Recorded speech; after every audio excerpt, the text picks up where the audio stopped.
urukiko rw'ibanze rwa Kicukiro rwasubitse isomwa ry'urubanza ku ifungwa n'ifungurwa ry'agateganyo ruregwamo Uworizagura Florien uzwi nka Yamano wasabiwe gufungwa iminsi 30 y'agateganyo.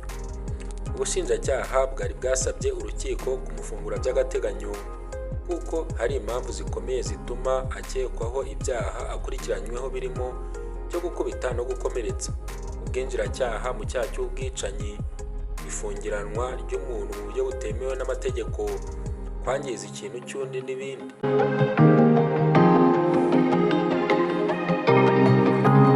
Nubwo Yamano agaragaza ko yahawe imbabazi n'umugore we akabishingiraho asaba ko yafungurwa by'agateganyo, ubushinjacyaha bwavuze ko izo mbabazi butazihaye agaciro kuko uregwa atemera ibyaha byose yakoze. Icyemezo cy'urukiko cyagombaga gusomwa kwa gatanu Kamena 2026 ariko cyasubitswe kubera ikibazo cyabayeho cy'ikoranabuhanga cyifashishwa mu nkiko. Urukiko rwatangaje ko isomwa ry'uru rubanza rizaba kwa kabiri tariki 9 Kamena 2026 saa 10 z'umugoroba. Ubushinjacyaha kandi bwasobanuye ko bwareze Uworizagura Florien amenyekanye nka Yamano bushingiye ku kirego cyatanzwe n'umugore we babanaga ariko batarasezeranye ku 11 Gicurasi 2026.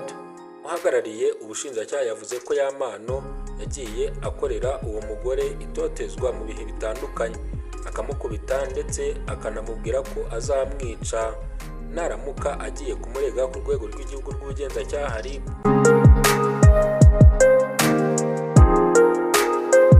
Bwerekanye ko kandi bumukurikiranyeho ibyaha 6 birimo gukomeretsa ku bushake, gukoresha ibikangisho, kwangiza ikintu cy'undi, ubwinjiracyaha mu cyaha cy'ubwicanyi, kunyura urumogi n'ifungiranwa ry'umuntu mu buryo butemewe n'amategeko.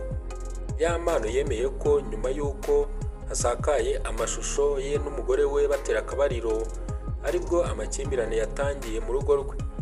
Yemeye ko kandi mu bihe bitandukanye bashamiranaga n'umugore we ariko bakongera bakiyunga. Ku cyaha cy'ubwinjiracyaha mu bwicanyi, Yamano yemeye ko bashamiranye n'umugore we bapfa ibihumbi 10 by'amafaranga y'u Rwanda. Yaragiye kohereza umukobwa wari umwitabaje ko arwaje umwana we mu bitaro bya Kacyiru. Icyo gihe umugore we ngo yabyishimiye ahita yisohokera mu modoka aho yari aherekeje umugabo muri sauna, ariko ava mu modoka iri kugenda ari naho yakomerekeye. Yamano yemeye ko ubwo yakataga imodoka aribwo yasanze umugore we yafashe moto abagonga atabishaka bagwa hasi, ariko ahita yihutira kubajyana kwa muganga. Ku bijyanye no kunywa ibiyobyabwenge, Yamano yemeye ko yatangiye kubinywa kubera ikigare ubwo yigaga mu wa 3 w'amashuri yisumbuye, ariko ko yari atangiye gushaka kubireka.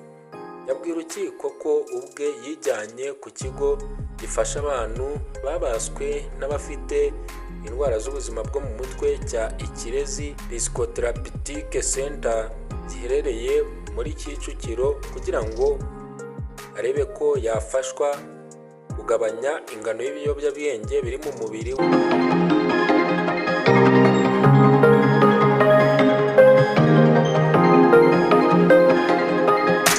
Hanyuma se muri iyi ntambara ya Yamano n'umugore we woherereye he? Nuko twanzuye ikiganiro tugushimira umwanya waduhaye. Ibisanzwe njye nitwa Journalist Thierry, mukagukanda subscribe niba utarabikora. Imana ibarinde. Hasta la vista.